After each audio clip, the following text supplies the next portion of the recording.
இந்த அமர்வின் நோக்கங்களை பார்ப்போம். இந்த பாடத்தின் முடிவில் உங்களால் பின்வருவனவற்றை செய்ய முடியும். கை இலைப்புலியின் பகுதிகளை விளக்க, கை இலைப்புலிகளின் வகைகளை விளக்க, இழைக்கும்போது இலைப்புலியை முறையாக பிடிக்க, இலைப்புலியை நல்ல நிலைமைகளில் பராமரிக்க. கை இழைப்பு ஒரு துல்லியமான மேற்பரப்பில் இருந்து மிகச் சிறிய அளவிலான உலோகத்தை அகற்றும் செயல்முறையாகும். ஹை ஸ்பாட் புள்ளிகளை அகற்ற உதவுகிறது. கை இலைப்புலிகள் கை அரங்களை ஒத்திருக்கும். கை இலைப்புலி என்பது எந்த மேற்பரப்பிலிருந்தும் உலோகத்தை இழைக்க பயன்படும் ஒற்றை முனை கொண்ட கருவியாகும். நீக்கக்கூடிய இலைப்புலி பிளேடுகள் ஹை ஸ்பீட் எக்கு அல்லது டங்ஸ்டன் கார்பைடு எக்கு மூலம் செய்யப்படுகின்றன. ஒரு கை இலைப்புலி 3 பகுதிகளை கொண்டுள்ளது. இலைப்புலி பிளேடு, தண்டு, கைப்பிடி. கை இலைப்புலிகளின் ஒட்டுமொத்த நீளம் 150 மில்லிமீட்டர் முதல் 500 மில்லிமீட்டர் வரை மாறுபடும்.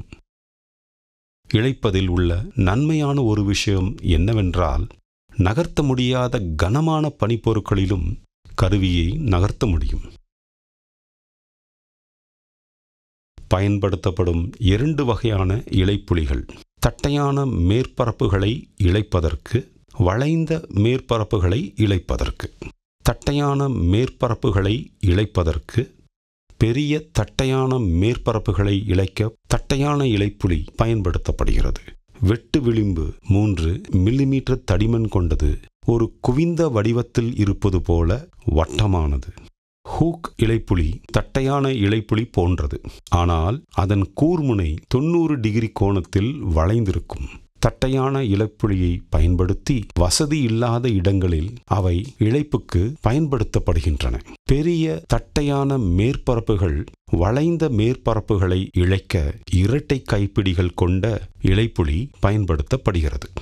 அரைவட்ட இலைப்புலி பேரிங் பிளாக்குகளை இழைக்க பயன்படுத்தப்படுகிறது.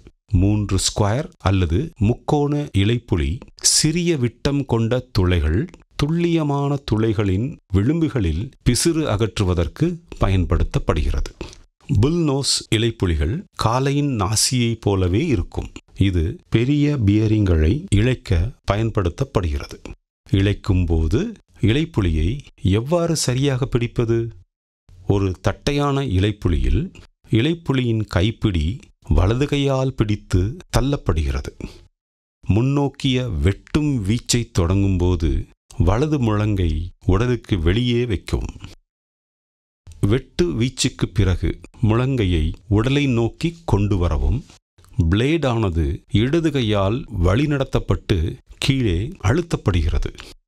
சிறு விரலின் அடிபாகத்தை கொண்டு பிளேடின் மேல்புறமும் சுமார் 40 மில்லிமீட்டர் முதல் 50 மில்லிமீட்டர் வெட்டு விளிம்பிலிருந்து தள்ளியும் பிளேடை பிடிக்கவும்.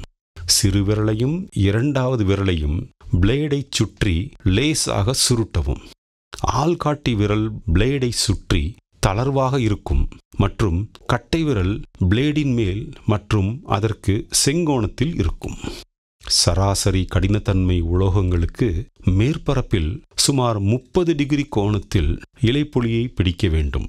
கடினமானவற்றுக்கு கோணம் அதிகரிக்கும் மற்றும் மென்மையான உலோகங்களுக்கு குறையும்.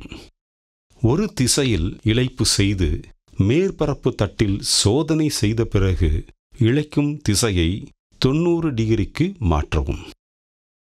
இலைப்புலிகளின் கவனிப்பு மற்றும் பராமரிப்பு.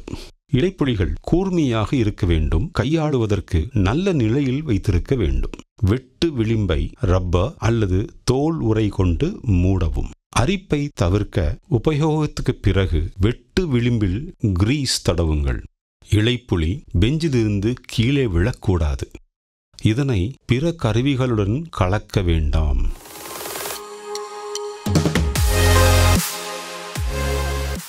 தொகுப்பாக நாம் கற்றுக்கொண்டவை: ஹேண்ட் ஸ்கிரேப்பர், ஹேண்ட் ஸ்கிரேப்பரின் பாகங்கள், ஹேண்ட் ஸ்கிரேப்பர்ஸின் வகைகள் மற்றும் அவற்றின் பயன்பாடுகள், ஸ்கிரேப்பிங் செய்யும் போது ஸ்கிரேப்பரை எப்படி சரியாக பிடிப்பது, ஸ்கிரேப்பர்ஸ்களின் கவனிப்பு மற்றும் பராமரிப்பு.